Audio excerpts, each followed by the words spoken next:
Bonjour, bienvenue à notre conférence consacrée à l'anniversaire de libération de Paris. C'est notre cinquième conférence et je remercie tous qui sont venus aujourd'hui, dimanche soir. Donc, je dois demander aussi pardon pour nos difficultés techniques, donc à cause desquelles je vais raccourcir mon discours en français. Et je vous invite consulter le texte de notre conférence. Donc, je vais me mettre en route présentation. Moi, je suis Sergei Dipov, je suis président de l'association Mémoires qui existe presque 10 ans. On va fêter ce janvier. Et nous nous occupons par les mémorials, par les monuments russes militaires qui se trouvent en France. Si vous ne savez pas, on a presque 100 000 tombes militaires soviétiques sur le sol français. Donc, voilà. Pendant tant que notre association existe, nous avons réussi. Donc, faire ensemble que monuments, les plaques commémoratives et les autres signes mémoriels pour les militaires soviétiques et russes en France.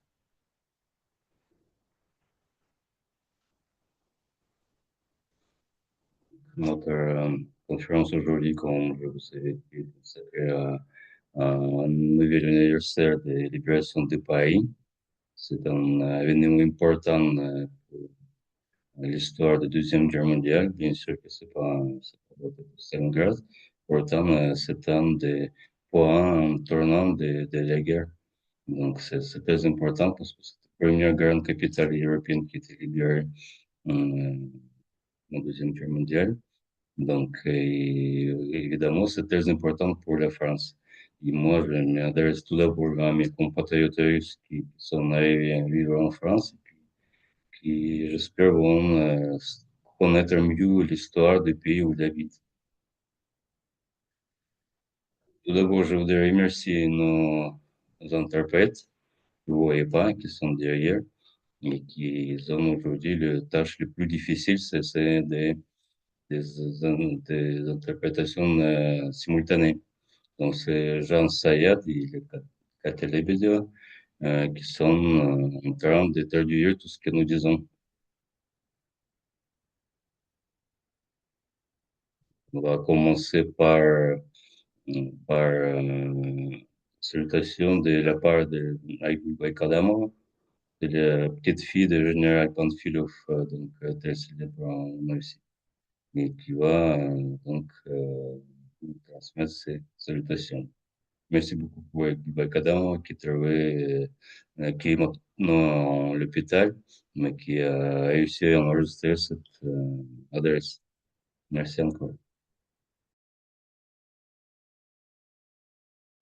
Уважаемые друзья и соратники, перед нами, наследниками Великой Победы, стоит самая главная задача – это сохранение памяти о великом подвиге советского народа в годы Великой Отечественной войны.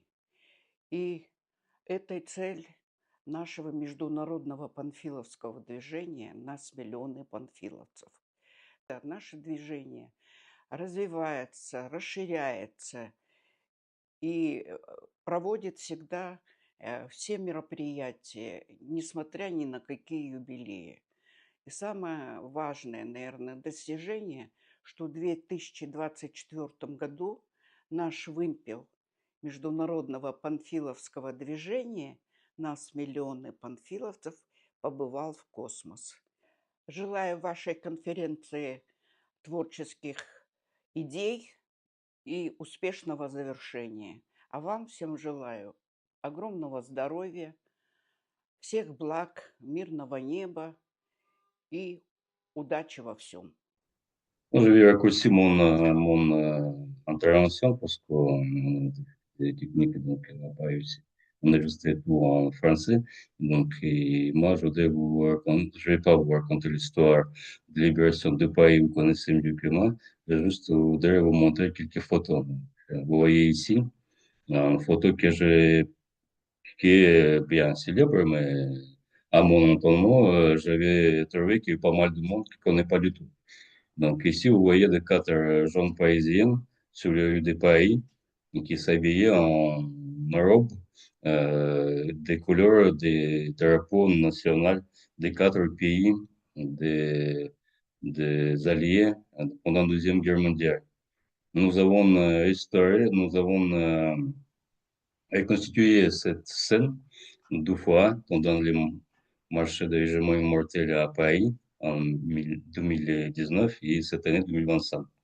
Donc, comme je vous avais dit, j'étais extrêmement étonné parce que certains m'ont insulté pour les drapeaux américains et allemands et anglais. Et donc, et aussi le drapeau soviétique et le drapeau de la France libre avec Lauren. Certains faux patriotes soutenus par l'ambassadrice qui donc était déclaré comme Taïzoub de nationalistes ukrainiens.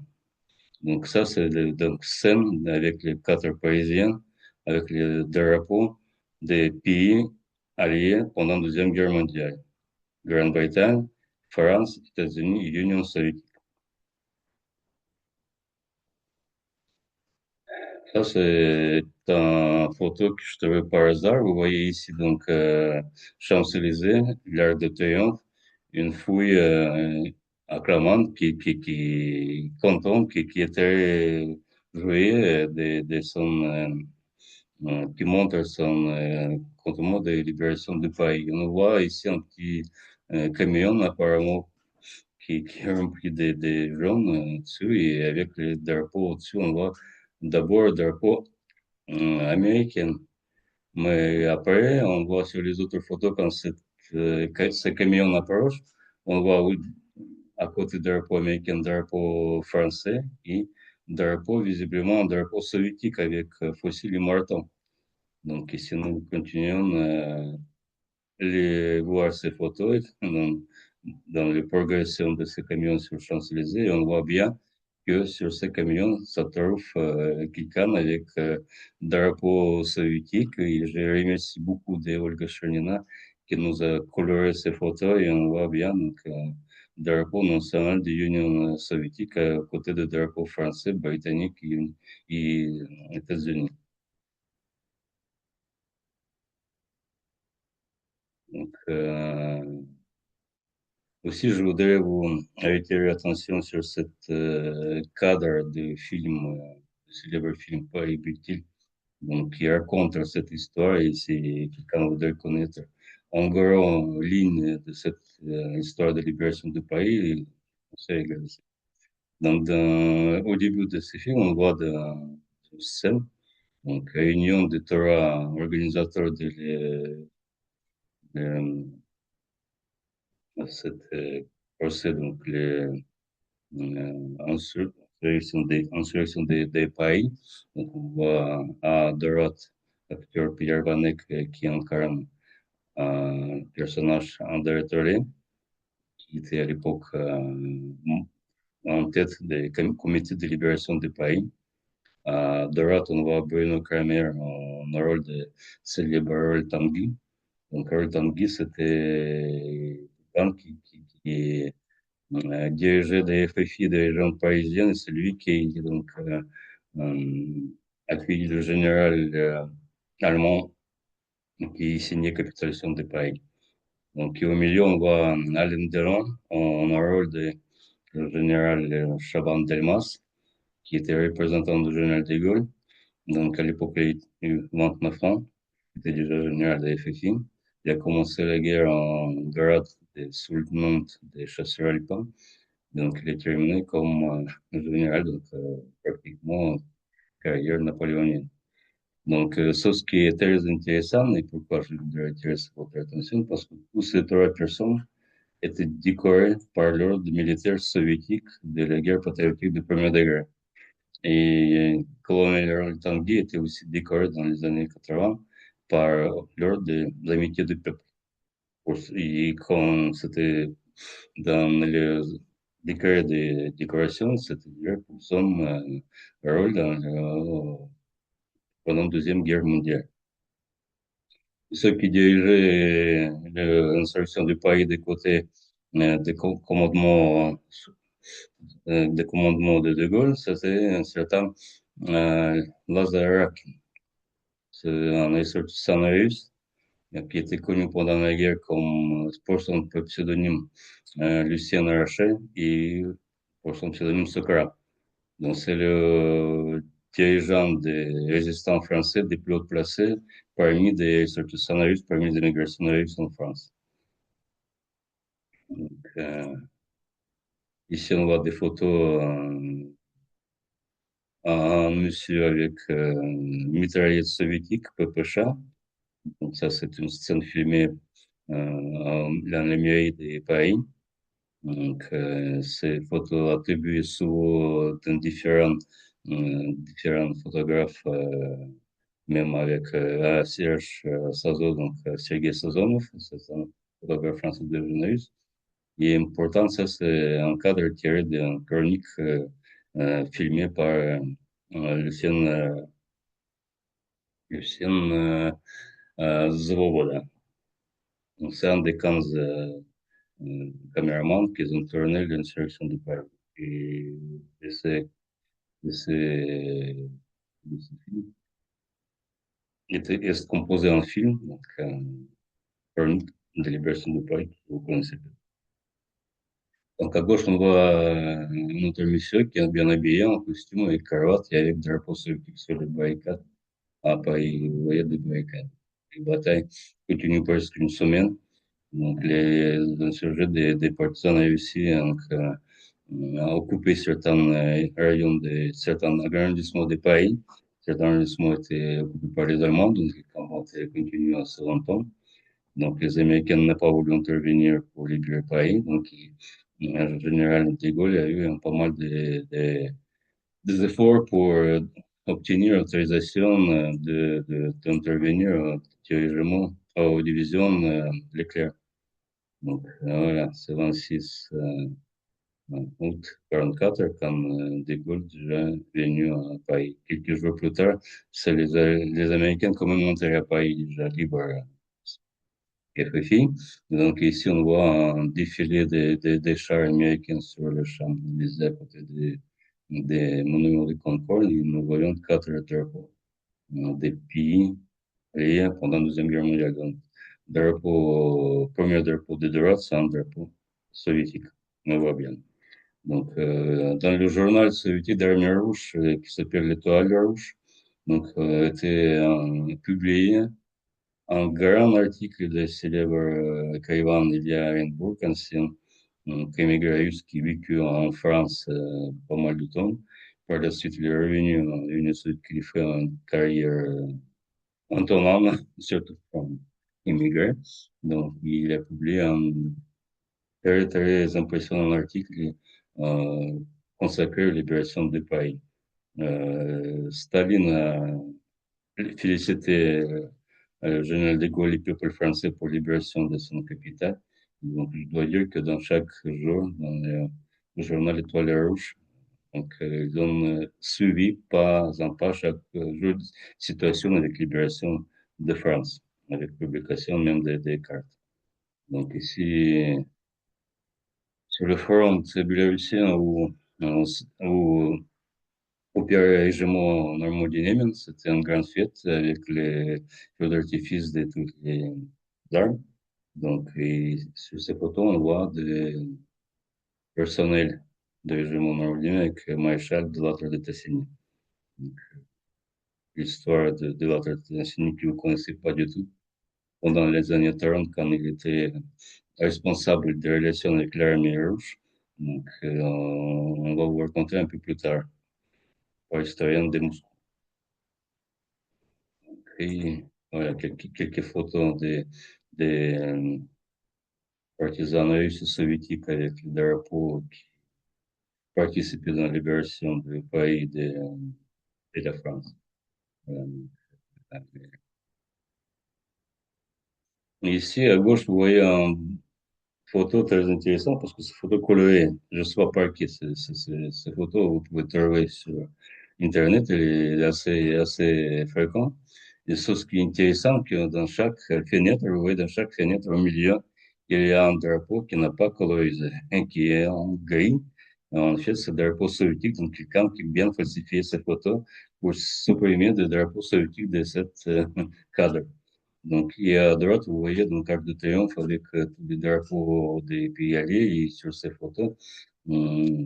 C'est assez intéressant parce que si on voit un drapeau soviétique qui flotte, on ne voit pas les autres. Et on voit des avions ciel et donc c'est plutôt des jumeaux Warren. On peut dire que c'est mouvement dynamique. Pourquoi pas? Ouais, encore quelques photos avec drapeau soviétique sur le des pays avec, avec portrait de Staline. Donc, et ici, on voit donc un groupe des officiers soviétiques qui faisaient son service après la guerre en France. Après. Donc, ici, c'est à peu près un siège de Pontoise. Donc, où ça trouvait un des militaires soviétiques. Des citoyens soviétiques qui attendaient répatriation en URSS. Donc, à droite, on voit des comités central des partisans soviétiques en France. Donc, ici, en Hollande, ça c'est certain Georgi Shibanov, une personne très connue par l'historien. Et son histoire, on entend dans ce projet un peu plus tard. Donc, je vous invite à suivre notre conférence jusqu'à la fin. Donc, moi, terminé, je vous remercie beaucoup pour votre patience, écouter tout ce que je disais pour mon accent. Donc, merci beaucoup et on continue. Donc, restez en ligne. Большое за возможность выступить. Я постараюсь быть кратким. Вот. Темой участия эмигрантов и выходцев из Российской империи в сопротивлении я, в принципе, занимаюсь давно. Именно биографиями тоже, то есть более 10 лет. Вот сейчас на паузу это исследование поставлено.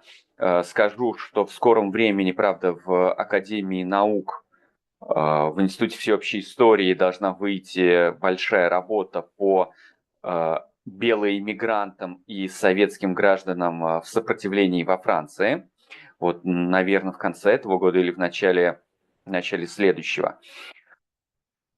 Итак, начнем. Георгий Шибанов, давайте я включу сейчас презентацию. Она, я надеюсь, поможет, поскольку я хотел показать еще фотографии. Так вот, Георгий Владимирович Шибанов, вот известнейший человек, про которого уже сегодня говорили. Вот это вырезка из газеты «Правда» 1965 года. Да, там такой заголовок, вот «Патриоты». Вот живет Шибанов. Вот эта фотография Шибанова из архива социально-политической истории. Правда, он здесь уже в возрасте, старенький. Вот эта фотография очень тиражируемая. Хотя есть фотографии молодого Шибанова. Так вот, чем Шибанов интересен? Интересен он тем, что про него еще при жизни стали говорить как одного из организаторов сопротивления. Смотрите, получается, 1962 год выходит «Красное знамя» на улице Гринель в сборнике «О чем не говорил в сводках», 1962 год. 1965 год Шибанова награждают орденом Отечественной войны. То есть он получил признание еще при жизни. В принципе, уже тогда, вот 60-е годы, про Георгия Владимировича говорят как о таком выдающемся человеке. Про него, то есть, написано довольно подробно. Далее, есть еще другой текст о Шибанове. Он появился уже в 2000-е годы. Автор этого очерка Дмитрий Гузевич, который вот ленинградский и парижский историк. К сожалению, вот в прошлом году он умер. В сборнике «Закат российской миграции во Франции» он характеризует Шибанова как примечательное явление в среде русской эмиграции, но с такой уверенностью пишет, что это человек, завербованный советскими спецслужбами, и пишет, что он не мог руководить коммунистической частью сопротивления без согласия Москвы. И вот эта реплика Дмитрия Гузевича, она вызывает несколько вопросов. Вопросы такие, то есть, во-первых, откуда это Гузевичу стало известно, потому что многие документы, часть документов нам недоступна, это во-первых. Во-вторых, что мы понимаем под словами сотрудник спецслужб или агент. То есть, да, то, что с советскими органами он был знаком или контактировал, я думаю, тут не надо ставить под сомнение, но в какой форме это было сотрудничество? То есть вызывают вопросы именно дефиниции. И, в общем-то, в принципе, биографию Шибанова можно было бы не изучать. Но такой Владимир Алексеевич Кочетков, сын участника сопротивления, он опубликовал два варианта автобиографии Шибанова. Одна написанная в 1966 году в Советском Союзе, и другая написанная в 1945 году во Франции. И она позволяет, вот эта возможность позволяет сравнить эти документы, выявить разночтение. Итак, и надеюсь, эти документы позволяют ответить на вопрос, кем же был Георгий Шибанов. Итак, Георгий Шибанов родился в 1900 году в Николаеве, в семье кузнеца. И, как сам он писал в Советском Союзе, уже в этой второй своей автобиографии, что он любил море, пошел учиться в морской корпус, и тогда там преподавали бывшие кадровые офицеры царского военно-морского флота, которые люто ненавидели простолюдинов, мужиков, как они презрительно называли нас.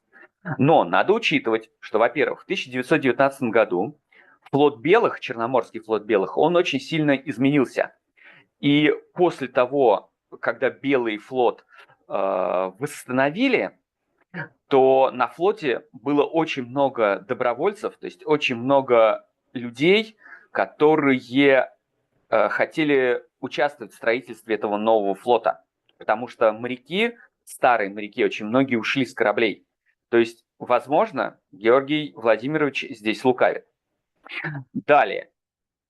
Когда уже белые эмигрировали, то есть эвакуировались из Крыма, Шибанов пишет, что он не знал, что его увозят за границу. Такое вполне в суматохе эвакуации такое могло произойти.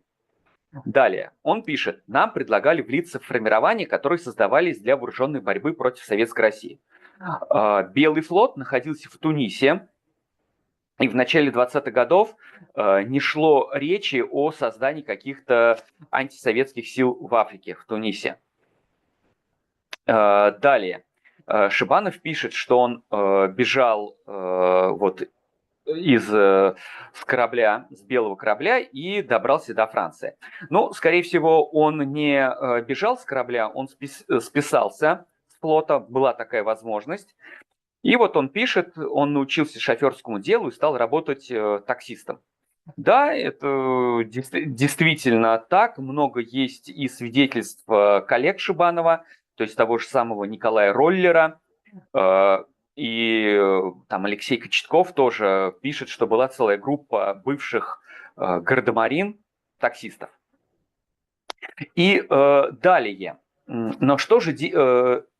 Но выучиться на таксиста было довольно сложно. Во Франции в 20-е годы надо было сдать экзамен, надо было знать улицы Парижа и предместий, то есть, и знать язык. То есть это было довольно тяжело. А что же делал Георгий Владимирович? То есть наверняка ему потребовалось время, чтобы сдать этот экзамен, подготовиться к нему.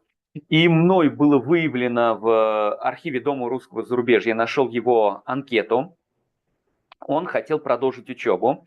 Он подавал документы в так называемый Федоровский комитет ну, в общем, благотворительная организация, которая помогала молодежи. И он описывает, значит, кем он работал во Франции. То есть он там жил вначале в Марселе, потом в окрестностях Гренобля. И вот надо перечислить, сколько испытаний пришлось на долю молодого человека за рубежом. То есть он работал маляром, рудокопом, гарсоном в ресторане, мойщиком машин, механиком. И только потом уже он добрался до Парижа и смог стать шофером такси. Ну, видимо, ну вот давайте, кстати, сейчас покажу его фотографию, как он выглядел во Франции в 20-е годы. Такой, видите, фронтовато одетый молодой человек. Очень мне нравится эта фотография. Ну, красиво выглядит. Так вот, далее. Георгий Владимирович, он женился на бельгийке Гильберте Дюперон, которая была младше его на 11 лет. У них в 30-м году родилась дочь, потом родился второй ребенок, вот как раз их семейная фотография слева. Вот их семья, это уже середина 30-х годов. То есть, да, идет семейная жизнь, вроде бы бытовые вопросы решены, но при этом Георгий активно занимается общественными делами. Он был членом синдиката шоферов, он в 1936 году вступил во французскую компартию, он в эмигрантских делах тоже участвует. Он вступает в Союз возвращения на родину, который потом был переформирован в Союз друзей Советской Родины. Его, кстати, ошибочно очень часто записывают в руководители этого союза. Правда, он не был руководителем, он просто был активным членом. Вот их было там несколько вот друзей шоферов. Далее. Сейчас. Георгий Владимирович, он во время гражданской войны в Испании отправляется в Испанию добровольцем. Тоже есть множество свидетельств. Был он помощником комиссара в одной из интербригад с февраля 1937 года. Участвовал в сражениях там, под Брюнете, под Бельчите, под Арагоном. Ну, то есть принял участие в другой гражданской войне. Но после вывода интербригад, после того, как он больше года провел на фронте, он был интернирован во Франции в разных лагерях. Там был лагерь такой Сен-Сиприен, потом Гюрс. И вот в Сен-Сиприене он оказался ответственным за издание стенгазеты. Вот как раз справа фотография, где Шибанов стоит у такого, это такая... такое временное жилище, хижина, не знаю, как правильно назвать вот эту, лачуга. Даже, наверное, так надо сказать. Вот здесь вот Георгий Владимирович у входа в свое жилище. И хоть в этой стенгазете пользовались бойцы интербригад псевдонимами, но в одном материале там стоит подпись Шибанова. И, в общем, можно установить, что он руководил этой газетой в течение нескольких месяцев. А для чего нужна была эта газета? А там как раз написано, что нам нужна эта газета, чтобы заново организоваться, чтобы навести дисциплину, чтобы просто поднять наш дух после поражения в Испании. Далее. Шибанова, как и часть других бойцов интербригад, переводят в лагерь Гюрс. А в лагере Гюрс там уже режим был немного другой. Дело в том, что после подписания пакта Молотова и Риббентропа СССР в общественном сознании рассматривался как союзник нацистской Германии, но и тем более там после подписания других договоров, там договор о дружбе и границе Советского Союза и нацистской Германии, Естественно, отношение к коммунистам было хуже. Ну и когда Марис Торрес дезертировал с французской армии, в общем-то, коммунистам и сочувствующим, которые находились во французских лагерях для интернированных, пришлось нелегко. Режим ужесточился. И, в общем-то, потом, в 1940 году, когда немцы начали свое активное наступление весной 1940 года во Франции, когда французская оборона оказалась пройдена, и Франция капитулировала, то, в общем-то, Шибанов, он оказался в другом лагере, из которого он, ну вот тут очень существует разночтение, как ему удалось из этого лагеря выбраться. Он утверждал, что он бежал. С другой стороны, он потом спокойно проживал в Клиши с женой и дочерью. То есть, возможно, в хаосе 40-го года, мая-июня 40-го года ему как-то удалось выйти на свободу. Такие случаи бывали. Он добрался, в общем, до Клиши, жил с женой и дочерью, и, в общем-то, разыскал там своих друзей, которые помогли ему, друзей коммунистов французских, которые помогли устроиться ему грузчиком на один из складов. Склад этот, да, работал для нужд вермахта. И, в общем-то, там Шибанову удалось провести диверсию, поджечь этот склад. Ну и вообще он еще с весны 1941 года начал действовать, то есть вот это, кстати, действительно такая особенность, которую стоит выделить, что не с начала его активность начала проявляться не с начала нападения Германии на Советский Союз, а еще раньше, еще весной 1941 года. И, в общем-то, вместе с французскими коммунистами получал он листовки, подпольно выходившую Юманите, пытался распространять. В общем, такой активный член подполья. Вот. И далее потом происходит драма в семейной жизни Георгия Владимировича. Он разводится. Ну, тут, в принципе, понятно, потому что он постоянно на общественной работе, потом он в Испании, потом он сидит в лагере. И он сам писал в своей биографии, что он там 3,5 года не видел жену, разные люди, и, в общем-то, они разошлись. И в 1943 году, как сам Шибанов пишет, у него произошла случайная встреча в метро с Дираном Васкириджаном. Это такой эмигрант армянского происхождения, который помог ему связаться с французским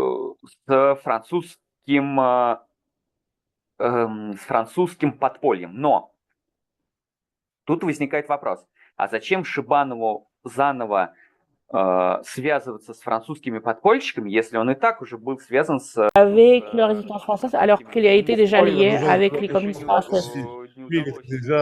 J'ai pas encore trouvé l'idée, les compréhensions claires, comment Georgi avec McLean ont pu prendre la tête de la section russophone de cette activité. On sait dans les grandes lignes,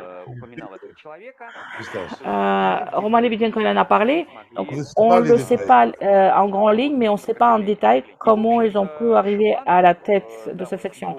Bon, le Shibanov, avec son...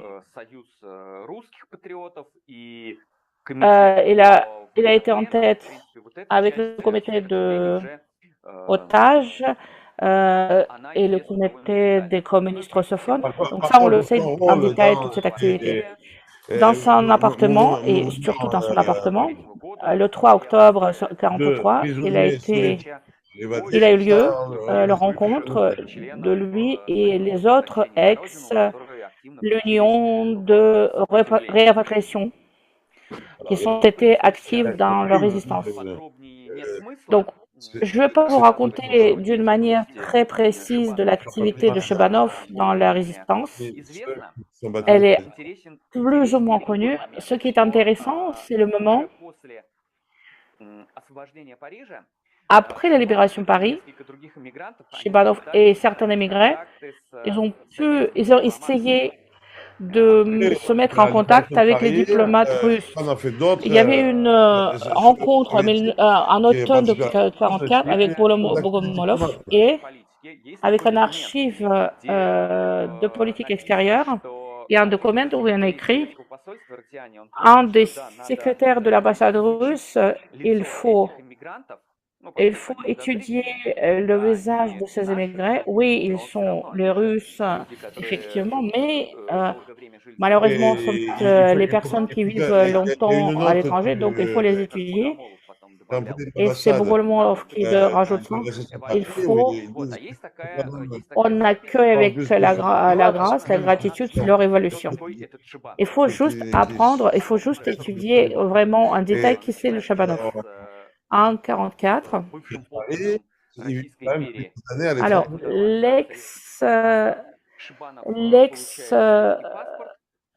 russe de l'Empire, ceux qui ont quitté l'Empire russe, ils commencent à obtenir les passeports de l'Union soviétique et lui, il part au dessin à l'Ukrainien, sur les terres ukrainiennes. Je ne sais pas pour quelle raison il est resté travailler au port. Il y avait tout un ministère qui avait travaillé sur le répatrié.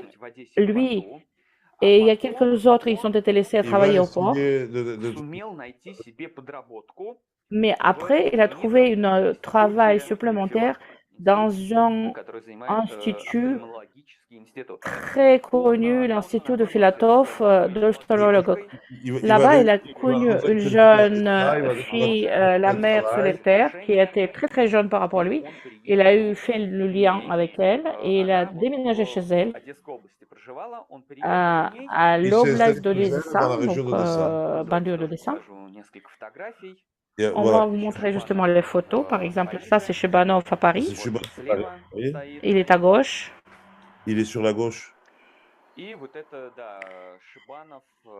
Et là, les Chebanov, avec le groupe de patriotes russes en 1945-46, c'est lui qui, en train de caresser le chien. Chebanov, il a une liaison en 1952 et il a un fils, Alexandre.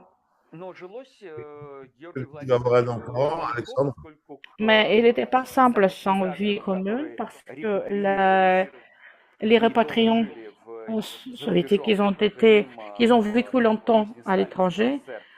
À l'époque stalinien, le rapport avec ces personnes-là, il n'a pas été très glorieux. Ils ont été répressés et certains ont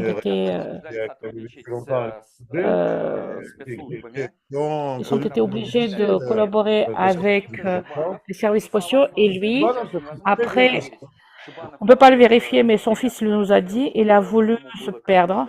Il a voulu n'a pas avoir beaucoup de collaboration. Donc, il est parti au village de Dimitrov, à côté de Kirov. Il a été créé un village, c'était une mineure, l'habitation de mineurs, et il a été travaillé à une fabrique.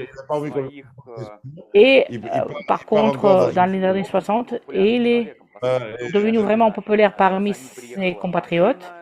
À un moment donné, une voiture est arrivée le voir, il a eu le cadeau de télé, et ça c'était un cadeau soviétique très connu, et c'était lié au fait qu'à l'Union soviétique, il avait été relevé le sujet des personnes habitant à l'étranger, mais revenus en Russie, en Union soviétique. Il a été décoré à la 66, donc lui, et parce que les relations de la France et l'Union soviétique sont améliorées, donc justement à cette époque-là, les dernières années de sa vie, ces nouveaux compatriotes ont connu quel était leur voisin, que c'était un personnage comme on le sait, très active, Il était, entreprenant, qui a pu il organiser, était capable et dans d'organiser l'immigration, avec même si on vit difficilement l'immigration, il a pu organiser les chauffeurs de taxi et les brigades et dans les camps et leur résistance. C'était c'était un activiste très dit son créatif fils, et entreprenant. Comme son fils nous a dit, son père lui a appris de ne pas hésiter, il, travailler à il aucun disait à son métier et fils toutes les professions peuvent t'aider, mon il ne faut fils. pas regarder Donc c'est pour ça que sur ces sujets que j'aimerais bien terminer mon intervention. C'est quelques biographie. esquisses de l'image de Chabanov dans mon travail. Je sais qu'il faut chercher ailleurs, dans les archives français et les archives. Peut-être on aura encore plus d'informations. Mais là, j'aimerais bien remercier une journaliste ukrainienne, Pierre Pacheva, qui m'a aidé contacter le fils de Chabanov et c'est comme ça que j'ai aperçu les photos de l'archive familiale. Je vous remercie de votre attention et si vous avez des questions, je peux bien vous répondre. Merci beaucoup Alexis, c'est très très intéressant ce que vous racontez. Nous, on ne connaît pas beaucoup. Maintenant, grâce à vous, on connaît mieux. Да, я забыл сказать, в 70-м году он умер, то есть всего-навсего 70 лет прожил. И по словам его сына, он, в общем-то, не любил он распространяться о своей молодости, юности. Doré a raconté beaucoup de sa vie. Est-ce que son tombeau, elle était en quel état? Parce que j'aimerais bien savoir, est-ce qu'il était marqué là-dessus? On le sait pas ce qui s'est passé avec le tombeau. Aujourd'hui, les habitants de l'Alexandrie n'ont pas ce sujet à traiter. J'aimerais bien juste ajouter à la conclusion, en totalité, avant 85, il faut être décoré 18 personnes les soviétiques et les émigrés. Il n'y a que 2 qui sont été décorés, mais on ne connaît rien. Et les Georgi Shibanov, il était décoré aussi de la médaille de la guerre de premier niveau. Mais le problème, c'est que l'année 65, c'est le jubilé de la victoire et en même temps, au milieu de l'année 60, amélioration de relations avec la France. Il y a les réchauffements, il y a un retournement vers la Russie, le retour vers l'Est, et c'est une décoration, elle était symbolique. Le pas symbolique plutôt. Ça c'est sûr. Je ne sais pas, je vous dis juste avant 1980, et il y en avait beaucoup de personnes qui sont été décorées. Max Sabotis, qui a été décoré aussi en 1985, mais avant cela, Shibanov, c'était le seul à qui était vraiment décoré. Avant, personne n'a été décoré. Bon, merci beaucoup Alexei pour votre rencontre. J'espère bien que vous allez nous écrire un livre au sujet de Shibanov. Si nous avons 2 petites minutes, je vais vous dire beaucoup de biographies très importantes. J'en ai eu un article à propos des personnages qui sont été sympathisants soviétiques de l'année 30 et qui ont été repatriés. J'ai connu leurs enfants qui vivent dans divers pays et dans les républiques soviétiques et qui a pu même quitter et revenir en France aussi. Beaucoup. Les biographies sont été très remarquables. Lire, vivre ça, trouver quelque chose de nouveau dans cette biographie donne un plaisir incontournable. Chez Banov, il y en a pas mal de choses à retrouver encore. Hein. J'en suis sûr que Archive nous garde les surprises. Je suis tout à fait d'accord avec vous. Donc c'est pour ça que j'ai commencé à écrire le livre sur les résistants russes, mais je suis noyée de toute l'information. Il y a les noms qu'on ne retrouve pas quelque part. Donc, je ne sais pas comment réagir à ce propos-là. Comment écrire? Il y a beaucoup de biographies très intéressantes. Merci beaucoup, Alexis. Ici, on voit deux descendants des partisans russes. J'aimerais bien vous raconter quelque chose. Marc qui vit en Canada et son père qui a qui a une destinée très difficile militaire. Et c'est pour ça. Oui, Marc, on vous entend. Bonjour à tous les participants de cette conférence. Je vous remercie beaucoup pour cette possibilité de dire quelques mots à mon propos. Je suis Marc Sarman, mon père, c'est le serment Yakov Abramovich. Il est né en 1915 à Jitomirskoye Oblast. En 1936-38, il a été au service de l'armée rouge et après il travaillait comme comptable. Et en 1946, il a commencé, d'ici il a décidé de commencer les carrières militaires et est devenu officier de intendance. J'utilise son lettre qui a écrit 30 octobre de 1945 quand il était au camp, filtration à Pourrica,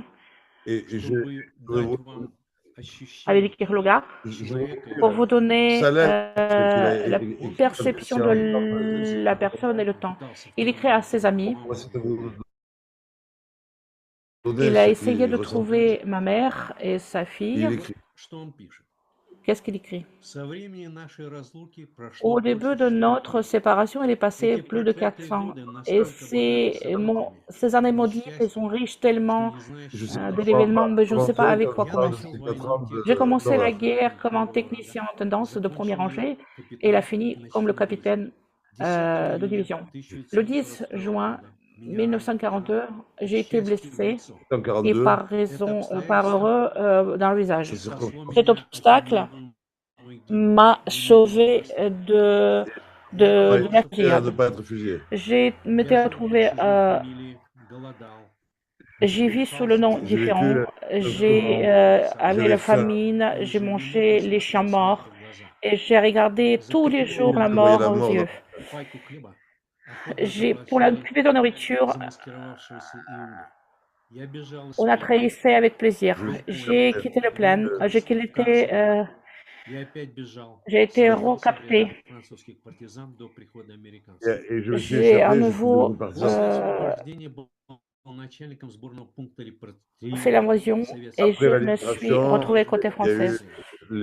Alors j'étais parti l'union de répartition avec Marseille et Paris et j'ai fait le voyage sur moitié de l'Europe après ça. J'ai eu un bonheur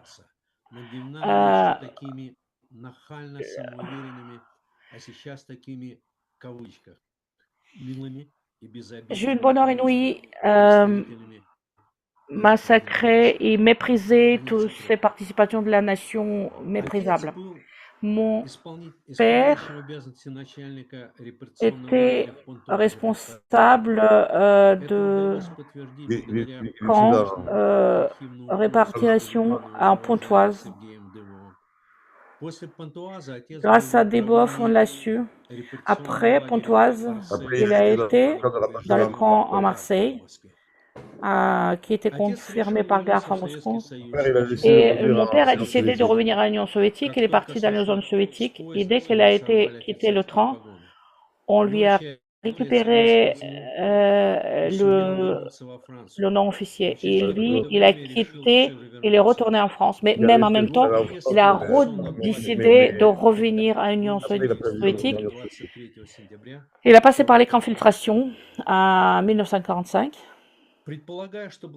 Je suppose que grâce à cette participation en résistance et travail dans la repatriation, et c'est pour ça qu'il était libéré assez rapidement, il a retrouvé ma mère et la fille qu'on n'a jamais vue, et ils ont commencé à vivre à Lviv. Plusieurs fois, il était accueilli à KGB où il a été maltraité. il a été appelé et donc, que par plusieurs années plus tard, il a KGB, été il a archivé. été En retrouvé parce que 1957, en France, il a été décoré pour les mérites durant la guerre. Il n'a pas vécu la vie longue. Il est décédé il n'avait à pas l'année encore prévu, il est mort à 68. 70, Il a eu seulement 63 ans. 63 ans. Moi,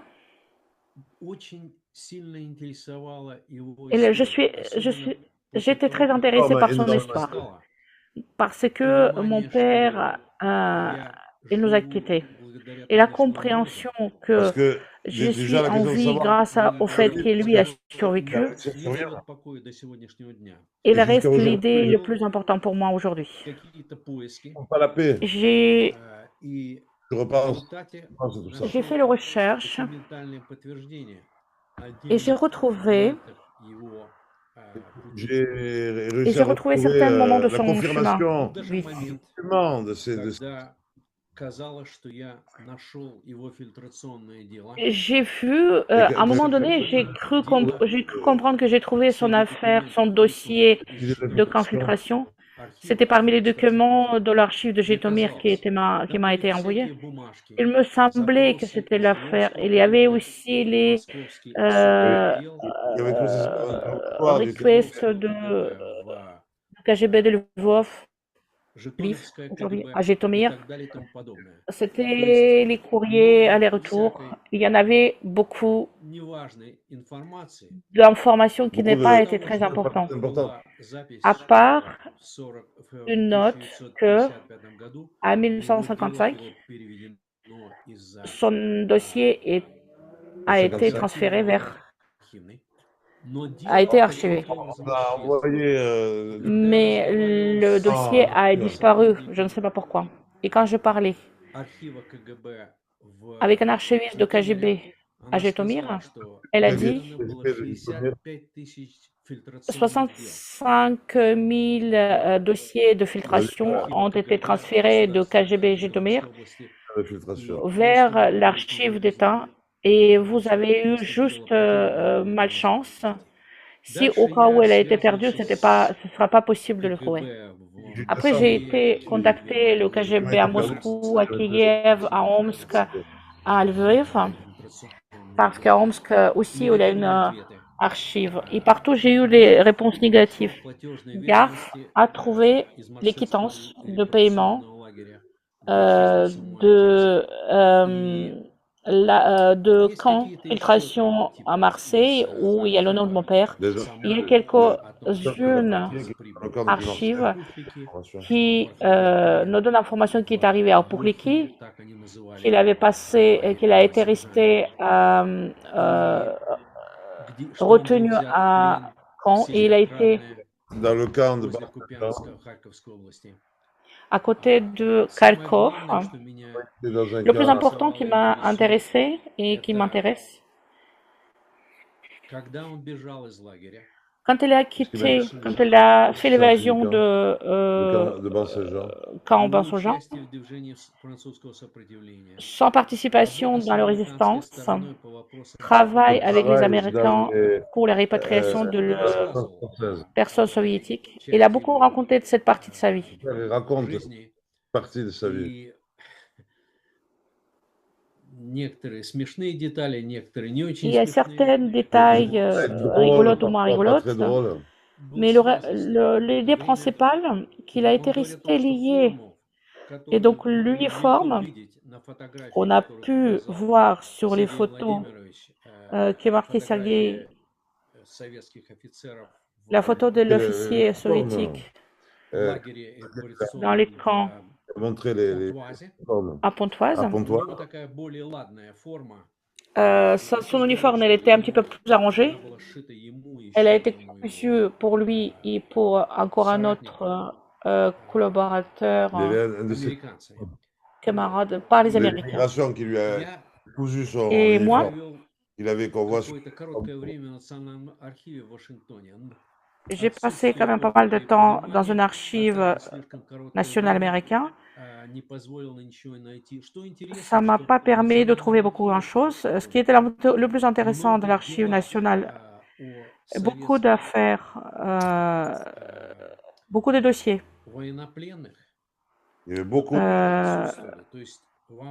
De ceux qui sont de retour dans les camps, et vous n'en avez pas de documents. Vous Quand avez vous donnez juste des documents à la votre chemise, place, mais vous n'avez pas de documents. Mais on ne sait vous pas donne où sont les documents. un paquet de documents. C'est pas du tout, mais il y en a beaucoup qui ont disparu. Et là, il y avait aussi, Et quand vous regardez anglais,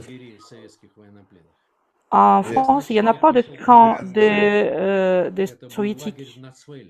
sur les prisonniers, единственный лагерь, который числится как лагерь, где были советские военнопленные.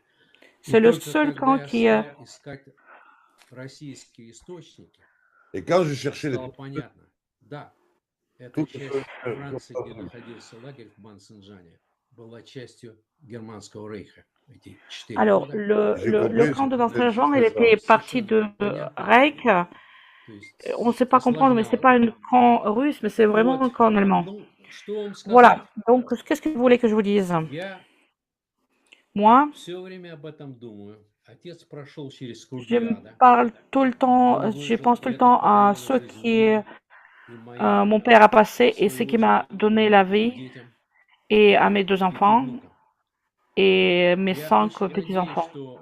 J'espère fort que peut-être un de nos participants de cette conférence va m'aider comment comment participer à cette comment conférence, faire comment le recherche. Je vous remercie beaucoup. Si vous avez des questions, je vais peut-être essayer de vous répondre. Merci beaucoup. C'est une histoire très, très sympathique. Comme toutes les histoires, j'ai eu beaucoup d'impression à cette histoire-là. Et c'est pour ça qu'on avait commencé à se battre contre l'Ukraine pour garder la mémoire de ces gens-là. J'aimerais bien de vous dire que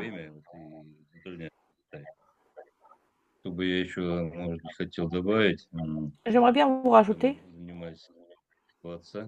Вот открылся такой интересный момент. 2 крупных советских репатриационных лагеря в районе Парижа выиграли. Il y a 2 camps de Pontoise. Et ils ont 2 éléments différents. Il y a une discipline très mauvaise là-dedans. Et c'était le camp qui a été pour les destinations de redurcir la discipline de ces gens-là. Et je pense continuer à faire la recherche dans ce sens. J'ai contacté beaucoup avec les personnes.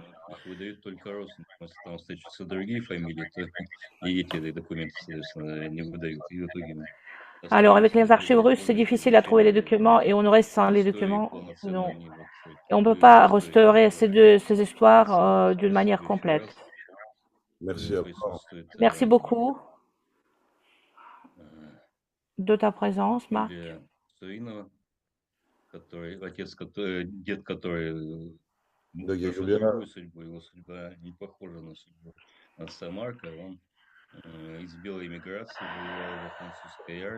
Son père était il y a un autre destin de la personne qui est fille d'une personne qui a décidé de revenir en Russie. Yulia, est-ce que vous êtes avec nous? Voilà. Да, я сейчас тоже постараюсь вкратце рассказать о своем деде. Так. Pas son grand-père, pas son père. Мой дед, так, давайте, у меня просто одно поколение, которое было связано с Францией, и другое поколение, теперь я. У нас все поколения связаны вот, все мы приезжаем сюда. Значит, мой дед, Всеволод Михайлович Суринов, он родился в Симферополе в 1919 году. Mon grand-père, il est né à Simferopol en 1919. Dans son famille Sorinova et Kosygina. Il était aristocrate russe. Il a eu les terres les, В 1918 году les Oussaïdbas спасались sous этой эволюции из l'Arkhanghelsk гражданской войны. et se sauvaient de la Родители guerre эмигрировали во civile. Les Францию parents ont через quitté Архангельск. la terre et il И a passé par младенца l'Arkhanghelsk Всеволода pour arriver à оставили на Paris. попечение его тети в Et le Симферополе. jeune fils, И в ils ont возрасте laissé à 5 sa лет tante à Saint-Férople. À l'âge de 5 ans, его мать при помощи Красного Креста, и родители sa mère, эмигрировали, il a они émigré. через Болгарию Ils эмигрировали ont во parti par la Францию, в Bulgarie, Белфорд. ils ont Donc, sont ses parents installés à sont Belfort. allés à Belfort, ils ont Повозки с immigré сеном там прятались. par la Понятное дело, Alors ils Belgique. se sont младенца они взять не cachés. могли. Donc c'est pour ça qu'ils n'ont В pas pu возрасте 5 récupérer лет, le Avec petit eux, il enfant. Et à existe. l'âge в de 5 ans, 1924 году при à помощи Красного 1924, Креста grâce à la Croix-Rouge, мать смогла sa mère вернуть своего a сына pu récupérer son семьи, к fils, семье. И он перевезен к comme родителям во la Франции, где с ними, réunion. Il a récupéré en присоединился в France Белфорд. et s'est installé à Et Я Belfort. нашла в venir à интернете J'ai Belfort, trouvé sur адрес, Internet где son они жили, adresse, проживали, вот où эти elles trouver sont l'adresse. документы, vécues, да, там, не знаю, записи. les livres, les По адресу notes там 26-я à propos de рue l'adresse Мадагаскар. le 26 rue Всеволод Madagascar. вырос в Белфоре, Всеволод, il a grandi à учился в Belfort. французской школе, полностью Il a адаптировался к grandi à une жизни во école Франции. française, il a Il a complètement étudié à adapté l'école à la française, vie française, Конечно, mais en même temps, культуру и язык garder et il la a culture russe et conservé la langue dans la. la famille. Его и мать, и отец, несмотря на Sa дворянское mère et происхождение, son père, malgré leur они были вынуждены работать на простых работах. Ils étaient aristocratie, obligés ils ont été obligés de travailler travailler dans les métiers très simples. La mère, simple, elle a été entre guillemets. avocate à Moscou, en Russie, Elle et en était France, elle avocate à était Russie, juste femme de elle travaillait ménage. comme Про отца я меньше знаю, да? À propos de père, je ne Вот. connais pas grand-chose.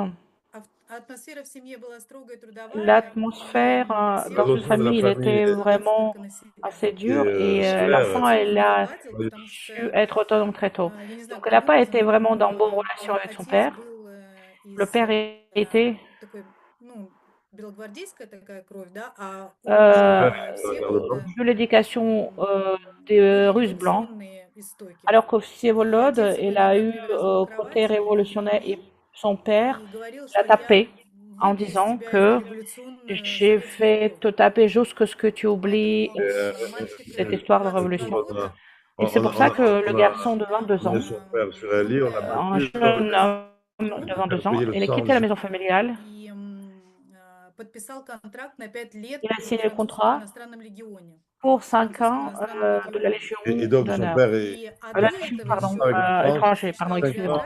ans, pour J'ai 5 lu ans de son légion biographie, он étrangère. украл у il a матери volé драгоценности ее дворянские, да, quelques родовые. bijoux И familiales de за sa mère, эти драгоценности он печатал et, листовки et grâce à cet для argent французского освободительного récupéré движения. avec ses bijoux, Il il a paraît qu'il aurait pu fait faire une chose 9 et марта la valeur 1902 года его grâce à официально faire ça, il publier a quelques écrit nouvelles pour la легион. résistance pour la française. résistance. Il a été accepté dans la Légion Первоначально он étrangère. служил в Premièrement, il a первом été иностранном полку, première дислоцированном в division Марокко. étrangère qui Он était au освободил Maroc. Марокко и D'abord, Алжир, il Il a a passé servi par и Maroc, там Alger, получил Maroc, подготовку как et là, водитель танка. il a, il a Потом appris уже mécanicien, après, chauffeur в du tank. 1942 году он переведен Et en в часть 1942, il a находившуюся в été Марокко.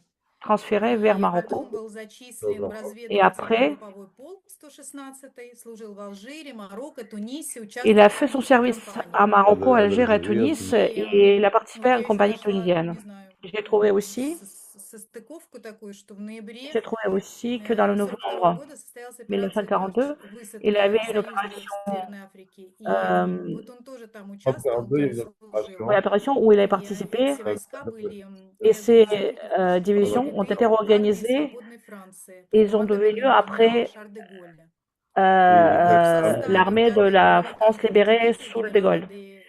Et dans cette division, sous le général de Verniga, il a fait descendu à Saint-Tropez.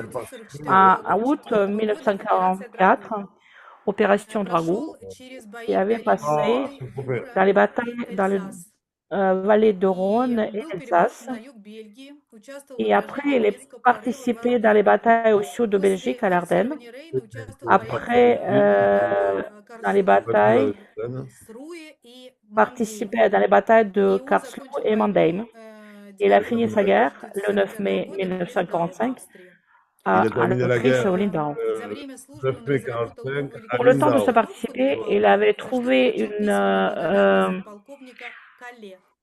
un agrégaté électricien Il a où reçu il des avait été remerciements remercié par les Так как collègues. дед очень любил Et родину, Calais. да, puisque то mon он grand-père elle a tellement aimé хотел la patrie, вернуться il a toujours и voulu оставаться во revenir, Франции, pas, где он pas мог rester en получить, France, ну, как où il a бы, pu Il pouvait tout avoir, obtenir гражданство и, et la recevoir la nationalité, ну, nationalité не знаю, там, française, s'installer en France, какие-то mais et peut-être il voulait не знаю, там, льготы, et он quelque все-таки chose решил, comme что он privilège, il a quand хочет même вернуться в décidé qu'il родину. veut revenir à il a l'Union décidé de soviétique. И revenir 16 мая Et donc 16 mai 1945 году он находился в 1945, Марселе, et le il s'est 6 retrouvé à mai, Marseille où il à a Marseille, fait la, 7 partie des июня, répatriants. 7 le июня Il camp de était rapatrié. rapatriement и был à зачислен Il Marseille. était непосредственно arrivé в en флот. juin à Odessa, où il a participé, où il В a entré dans документах le значился service как et dans les documents. освобожденный из плена, хотя он на Il самом a été деле Dans les considéré comme documents, il libéré a été comme и du... отражал такую libéré. советскую практику вот Ça, c'est подозрительного la pratique отношения к soviétine. иммигрантам и бывшим C'est военным ça fait иностранных partie Ça, армий. de la pratique justement, le soviétique marque Поэтому comme ça, il a брали été pour на missionné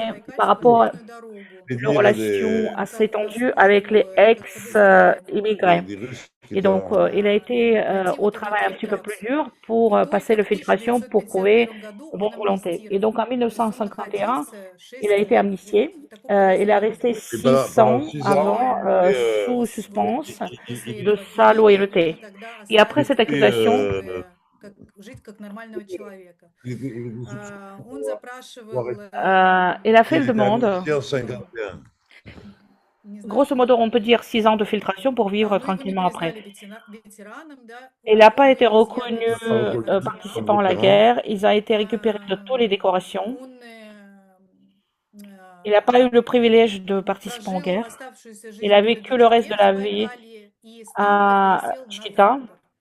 Et То de есть tank, Donc il après avait changé pour le le temps qu'il tracteur. est тракторист, au tracteur, Il est прошедший, devenu пересел на трактор и стал il a пахать vécu tout землю. simplement dans le Baïkal. agriculteur. Он тоже не Et il est прожил devenu очень долго, faire да, Il n'a pas vécu retourner la très terre. vieux.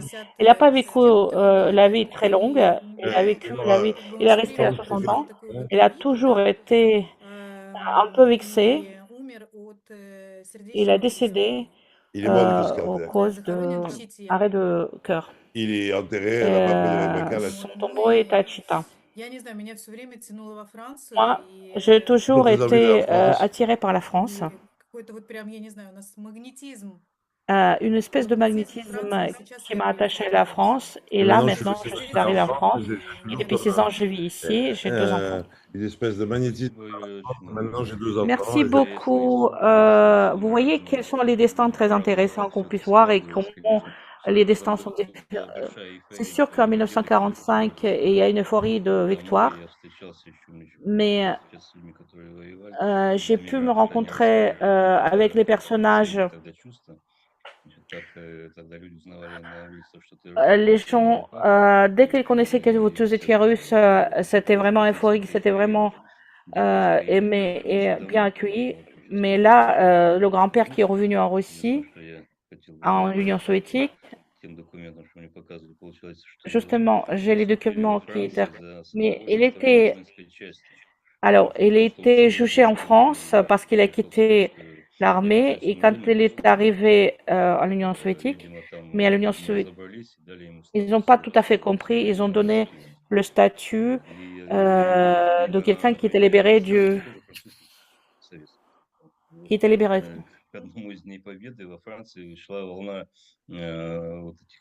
Aux dernières, la veille de la jour de victoire, il y avait une vague d'amnistie pour les participations résistantes.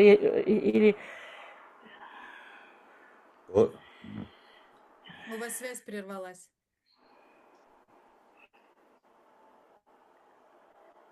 Сергей, мы вас... Я не знаю, я вас не слышу.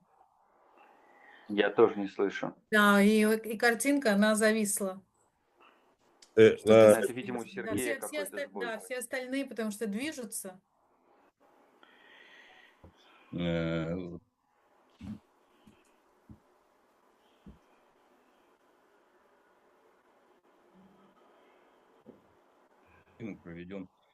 другую конференцию, посвященную именно тому, что происходило в 30-е годы. Это совершенно неизведанная Alors, тема. on va faire une autre. Sergueï essaie de le dire qu'il va préparer une autre conférence. Les problèmes techniques ne permettent pas à comprendre ce qu'il dit. Маршал 2-3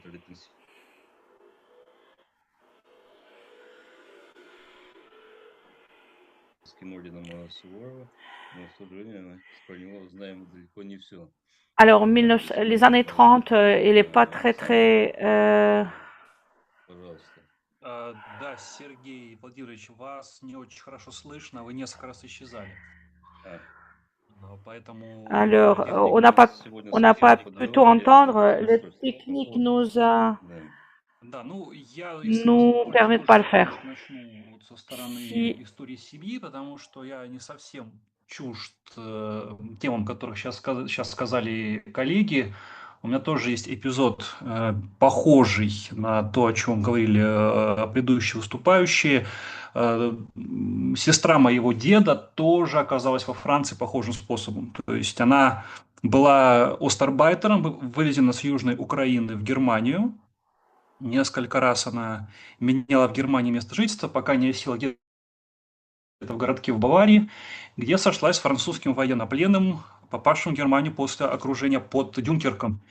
И после войны они вместе переехали во Францию. Сейчас их потомки, это целая ветка моей семьи, живут недалеко от города Брест в Британии. И вот с бабушкой мне еще повезло пообщаться, на 24-го года рождения, скончалась она 10 лет назад.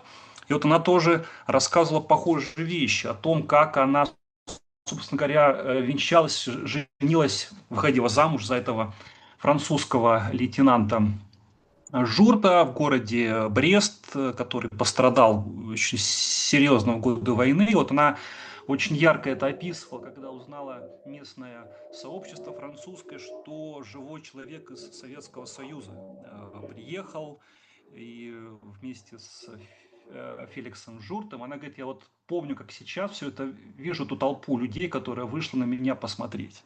То есть вот все-таки действительно эта связь тогда была живой, очень сильно ощущалась. А теперь, если позволите, я перейду к теме, которая заявлена. Сергею Владимировичу хочу сказать отдельное спасибо за приглашение к участию в сегодняшней конференции. Действительно, очень важное дело. О совместной истории Франции, России, Советского Союза, даже в такие международные условия, которые мы сегодня все переживаем, потому что est connu principalement grâce à 3 faits de photographie. Pendant les années de la Seconde Guerre mondiale, il passa du côté du général de Gaulle, qui était peut-être le commandant des troupes françaises qui débarquèrent dans le sud de la France. Le 8 mai 1945, au nom de la France, il signa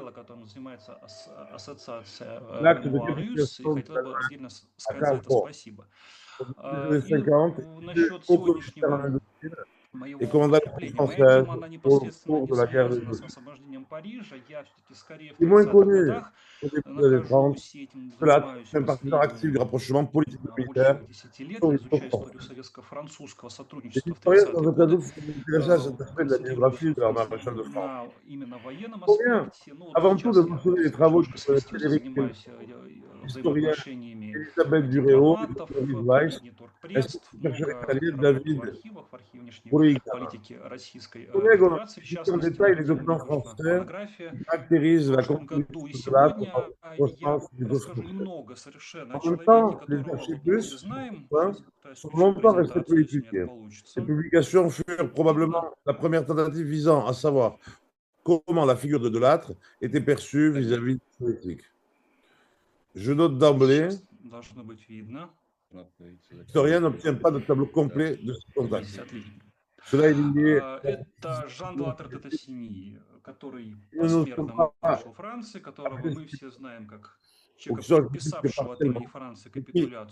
eux-mêmes sont assez laconiques des phénomènes, la prémisse et de leur développement est consistant. Néanmoins, une question importante de signes. Précieux à mon égard sont les rapports de Michael Assorti, personnel de Balashikov en France, conservé dans le fonds personnel de Staline, dans l'ancien style de parti, aujourd'hui RGASPI. C'est la correspondance de la disponible pour les chercheurs, aux archives du ministère russe. Примерно в те годы, о которых я буду говорить. Это Voilà la photo de Delattre sur les années dont tu as parlé, dans les années 30. похоже на того маршала, которого мы все знаем по Карлскорсту. Если смотреть Il ressemble déjà au maréchal Mitterrand, mais там, конечно, есть усы, которые тогда носили все французские военные. Потом он их по веянию моды сбрил. Но вот так вот примерно он выглядел в начале 30-х годов, когда он впервые столкнулся с Советским Союзом. Вот этот аспект его биографии, он известен гораздо меньше, чем все то, о чем я сказал. Французские коллеги об этом написали, 20 лет назад, не могу отдельно назвать, это полковник Гильзон,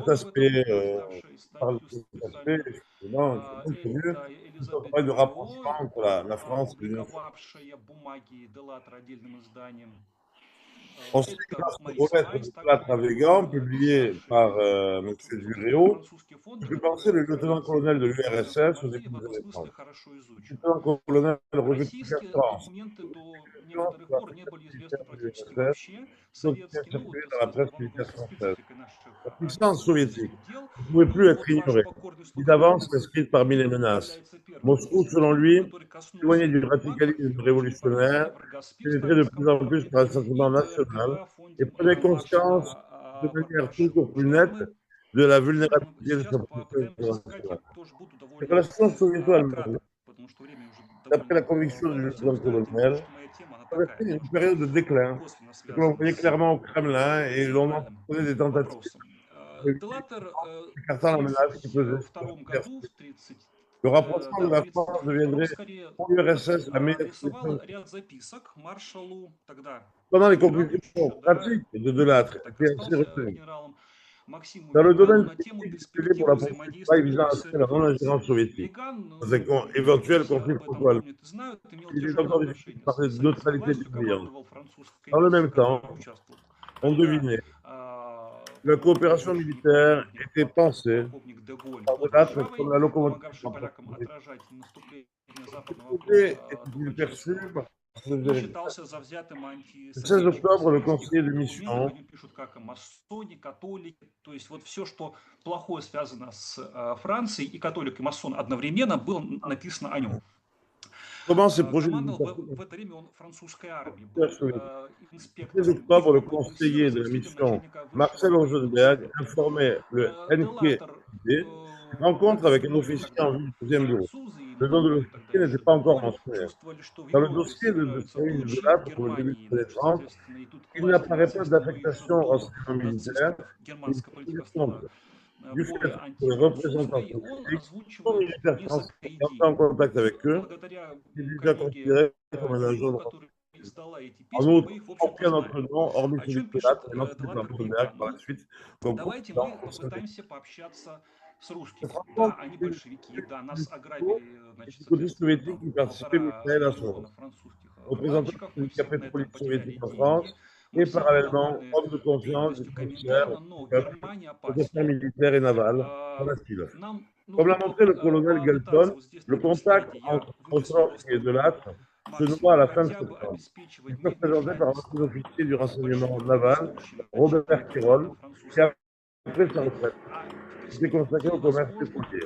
Quelle problématique a donc été traitée dans ce contexte? Delattre parle aussi de grande géopolitique. Le rapprochement franco-russe peut et doit avoir pour conséquence le rapprochement de ce groupement, de cette alliance avec les En résultat de cette nouvelle alliance, les États-Unis peuvent se retrouver complètement isolés. L'URSS et la France en Indochine, lui laissant les mains libres, le Japon attaquera aisément et les Philippines, et qui c'est Hawaï pourra se retrouver sur la menace de l'attaque personnelle.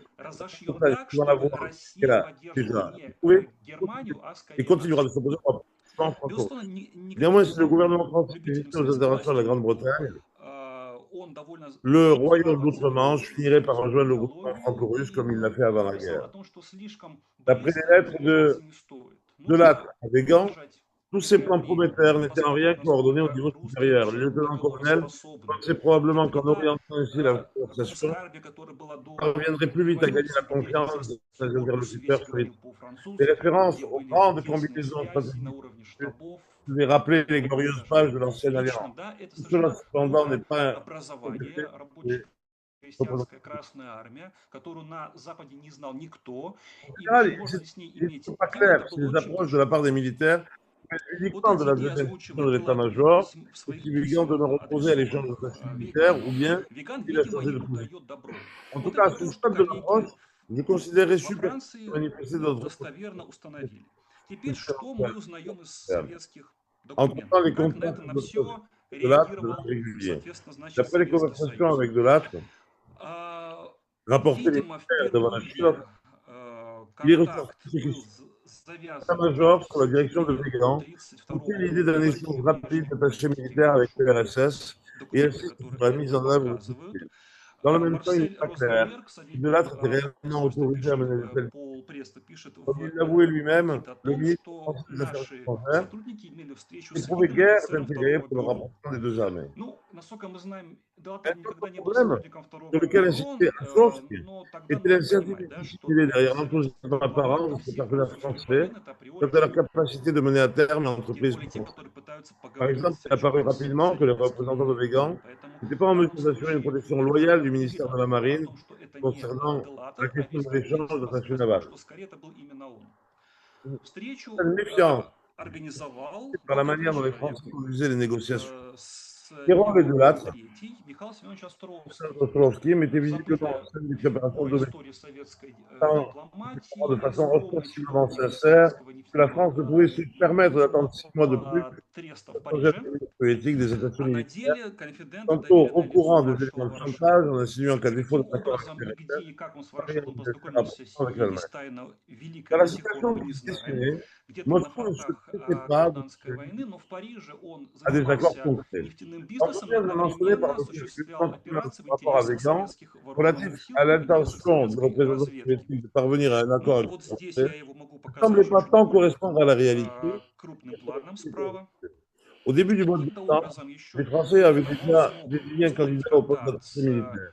Le colonel Робером Enrico Киркоровым, Mandras бывший devait сотрудник se rendre à французской Moscou. морской разведки и друг À cette Делатора. époque, la direction Видимо, soviétique n'avait через même вот pas это encore décidé de посредство la question de Кироля, который savoir тоже qui был pourrait занят représenter нефтяными l'URSS à делах, Paris. сошлись два En 1933, le представителя pays двух potentiel армий. Красной армии Островский savait и que la décision французской армии finale concernant Делатор. l'échange d'attachés О militaires чем они n'avait pas encore впервые été prise au поговорили sérieux. примерно в конце сентября À Moscou, on 1932 года. réfléchissait Вот эту pendant цитату я tout на un слайд mois. вынес. Pendant ce temps, en То есть Allemagne, une Asie Делатор, ne он trouve pas. широкими мазками Dans le рисует Konsulovski контур le 6 возможной février, новой антанты. Delattre Здесь exprima все son есть. regret Франко des événements en Allemagne прусское se sont produits сближение в отношении avant que nous Японии ayons pu и, значит, normaliser соответственно, définitivement nos relations интересы avec les Russes. Réponse, Франции Ostrovski с laisse entendre Южной directement que la balle était dans anglo-саксом. le camp То français. есть Les événements Делатор historiques пытается ne нащупать soient вот jamais тот trop нерв, tôt, за который tandis могут que les hommes зацепить, politiques parfois agissent avec un соответственно, retard советских considérable.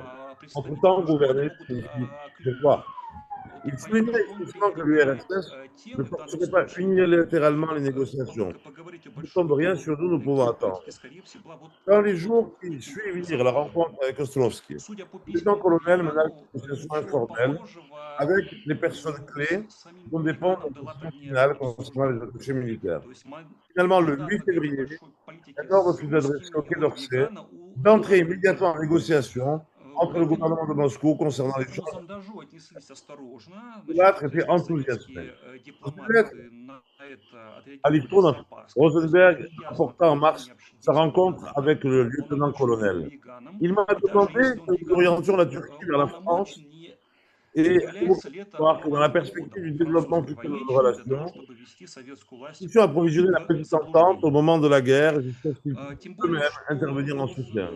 Delattre évoquait la question polonaise avec une сама prudence манера, которую particulière, взяли connaissant les relations французы, в том compliquées entre числе и Moscou et Герой, Varsovie, и Делатор, les она не problèmes qui сразу existaient entre нашла, la так France et скажем, la ответный Pologne, отклик со стороны remarqué советских en globalisant les представителей. difficultés à traiter avec les Polonais. То есть они пытались и где-то À местами partir de l'été шантажировать, намекать на 1933, возможное Delattre франко-германское travaille утепление. étroitement avec И l'attaché вообще militaire очень soviétique много Siemens Vensov. говорили. Вот prenant en charge le programme de son séjour Позже en France. Островский Les скажет rapports de про Венцов et la отсутствие correspondance entre la légation de намерения Moscou montrent que трещать dans une lettre à Mandras le 9 который juillet, он употребляет, показывая Delatte indiquait непонимание rencontrer l'attaché soviétique формата pour tous ведения les диалога, 10 à 10 который jours. был для Début septembre, se французов, rencontre avec la в общем-то, participation привычен, а для vers советских quasi quotidienne.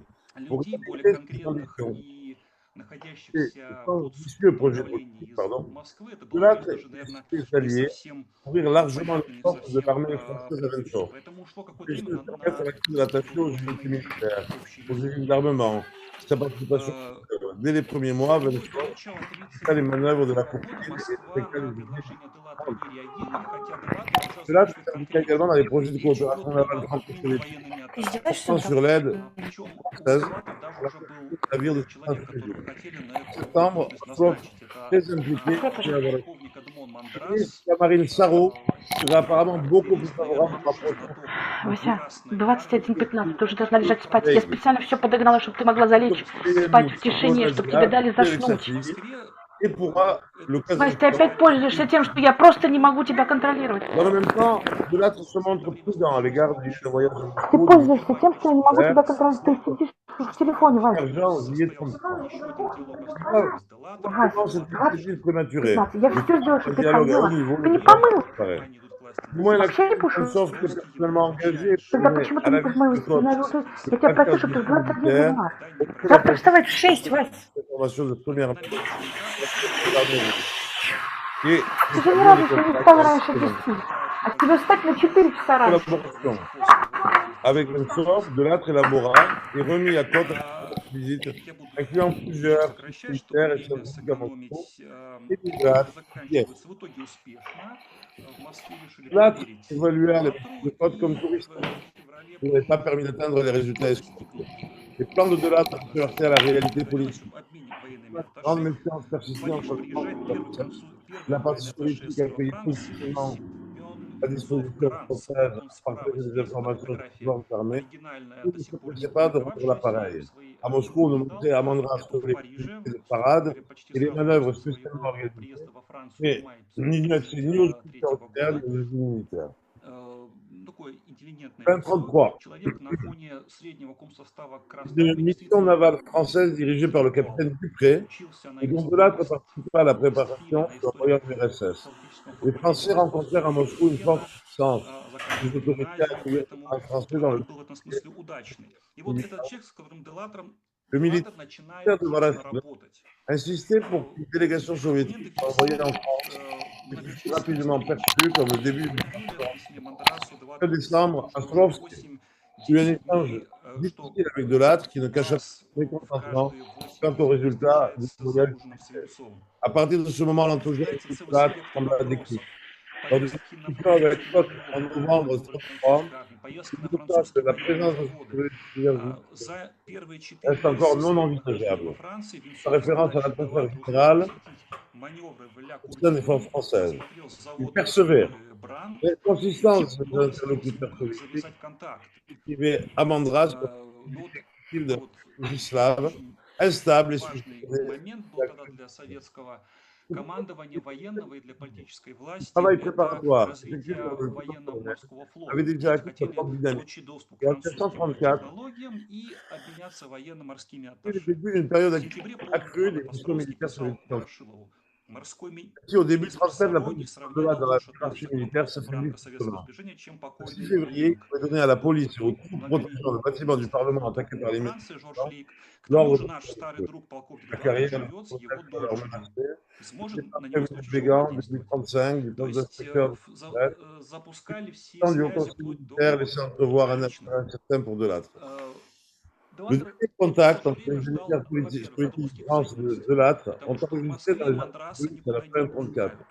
Dans une Он conversation avec посещает Vensov, парадные Delatte, маневры московского devenu colonel, exposa артиллерии, des points de vue différents de общается ceux de l'année с précédente. зарубежными военными Il ne атташе и connaissait все. plus la menace allemande. Строевые France части Красной comprit Армии, calmement les позже на советские военные заводы его никто не пускает.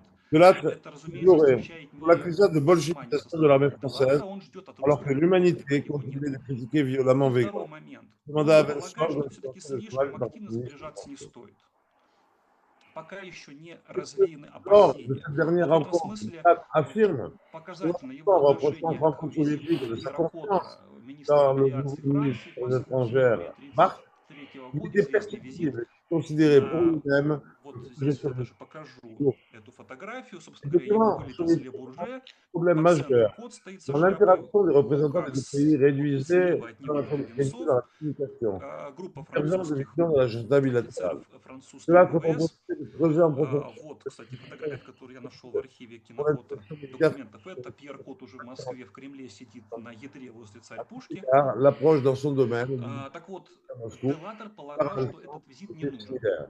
Он C'est считал, trouvé un что écho ну, à Paris. как бы La слишком hiérarchie все это не militaire du pays еще voyait не la question autrement. подготовлено, Pour что l'état-major не soviétique, созданы l'objectif необходимые principal restait предпосылки. И, в militaire. общем-то, он во многом был прав. Les capacités militaires Визит françaises получился face à la яркий, dégradation но des contacts стороны militaires. скорее Aucun столкнулись véritable в projet d'alliance непонимании n'a того, été чего же développé. они хотят. Si les То réflexions есть de l'âtre sur une Советы хотели nouvelle одного, entente французы avaient хотели plutôt un effet другого. constructif, Насколько Кот вообще elles был donnaient уполномочен от l'impression имени de французского правительства bavardage выступать, это вообще français. отдельная тема. Néanmoins, les Французы efforts de посчитали, l'âtre что через Кота делают предложение pour faire leur подписания чуть ли suite, не пакта 1934 взаимопомощи. la Москвичи coopération militaire считали, что franco-soviétique речь нужно вести в s'est первую очередь proposée. о Elle расширении permet de военно-технического взаимодействия. Делатор был скептичен. mais n'eut aucun И effet. об этом он говорил прямо со своих, в общении с Островским и с Венцовым. Отношения вот в этом смысле начинают холодеть. В декабре 1933 года в Москву отправляется французская военно-морская миссия капитана Дюпре. В Москве ждут, что французы откроют настежь ворота своих верфей.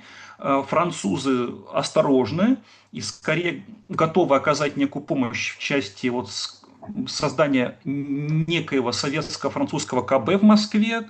То есть Франция даст часть своих технологий, но не более того. Визит Дюпре проходит неудачно. По этому поводу Делатор имеет крайне непростую беседу с Островским. Вот именно вот после этого момента между ними начинается серьезное охлаждение. Ну вот, соответственно, Ce que je vais laisser passer quelques parties de mon intervention. Bon, là, pour conclure, alors, il s'agit d'une renaissance de l'image de Delattre à partir de 1944. Quand vous connaissez l'événement 6 février à Place Concorde, quand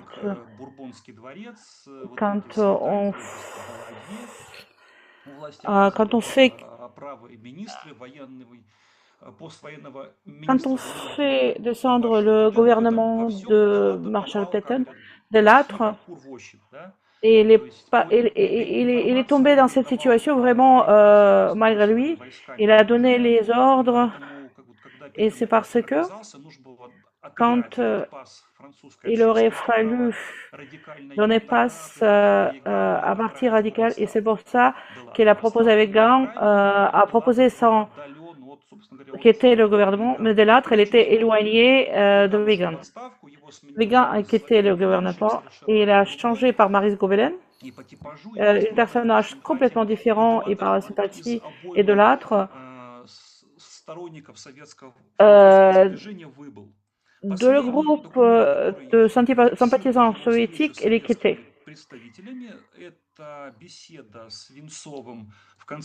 Alors, il y en avait aussi deux événements. C'est une discussion avec Vensov. Delattre, il change les accents. Il va écrire, et il parle tranquillement. L'échange entre les Français et les militaires allemands, il ne voit pas de criminalité là-dedans. Il va changer l'accent pour la distinction d'idéologie et ils se plaignent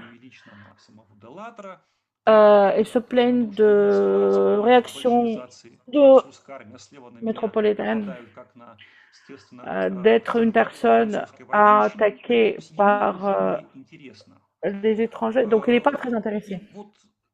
Et c'est peut-être une goutte qui reflète pourquoi il n'a pas réussi à faire la collaboration de deux armées. Il avait une envie des Français c'est sûr, et s'est exprimé. Côté soviétique, il a voulu une chose, les Français voulu autre. De l'autre, a proposé d'aller dans la profondeur et faire le fondement puissant de collaboration franco-soviétique et sur le fondement profond. Mais l'ambassadeur français de l'époque, elle a voulu Charles Alpha. Sur la photo, elle est à droite. Ça, c'est la gare de l'Est. Il avait aussi la motivation de celle de l'âtre. Donc, est-ce qu'on veut essayer de retourner la France en Russie pour les retirer de l'allemand? Moscou, il a voulu autre chose. Moscou a voulu le rapprochement militaire et les technologies militaires que les Allemands ont arrêté de nous fournir. Et donc, ce sont les essais français de commencer par le petit et pour développer les choses plus importantes avec les paroles dans l'attentat. Les Français ont été appelés comme les bardages françaises. De cette manière, les Français ont voulu soi-disant nous tromper et arriver dans nos armées. Donc, ça n'a donné pas l'effet. Mais ce qu'il a préparé de l'autre, son activité, il a eu une énergie très importante. Dans le 34, les missions soviétiques commencent à venir en France et il y en avait beaucoup de missions comme ça. C'est une approche, c'est un résultat très important, mais c'est pas de l'autre qui va s'occuper de ça. Bon, je vais arrêter mon intervention là-dessus. Merci beaucoup pour l'attention.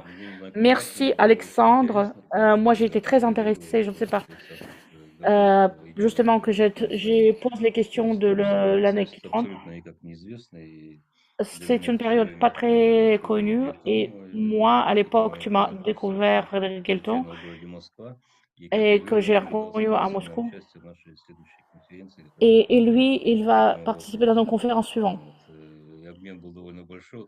L'échange a été très intéressant. Dans l'année 30, l'Union soviétique, elle a été leader à l'export de l'ampoule électrique. Voilà, donc on n'y pensait pas. Et malheureusement, ça a été terminé pas très très bien. C'était, on peut dire, même tragique. Et si cette collaboration, on a pu le continuer et développer, je pense que l'histoire aurait pu faire un autre chemin. Moi, je pensais faire une autre intervention encore, mais je ne vais pas le faire parce que tout le monde est fatigué. Et c'est parce que je vais allumer les micros pour que si vous avez des questions, vous pouvez les poser. S'il n'y a pas de questions, je vous remercie à tous que vous avez consacré votre soirée dimanche à cette conversation. Je vous demande pardon pour les problèmes techniques. Alors, on va essayer d'étudier et parler de avec la collaboration avec la France de l'année 30. Et les vidéos, elles vont être publiées une fois quand ce sera préparé, comme on le fait habituellement. Merci beaucoup. Merci, au revoir.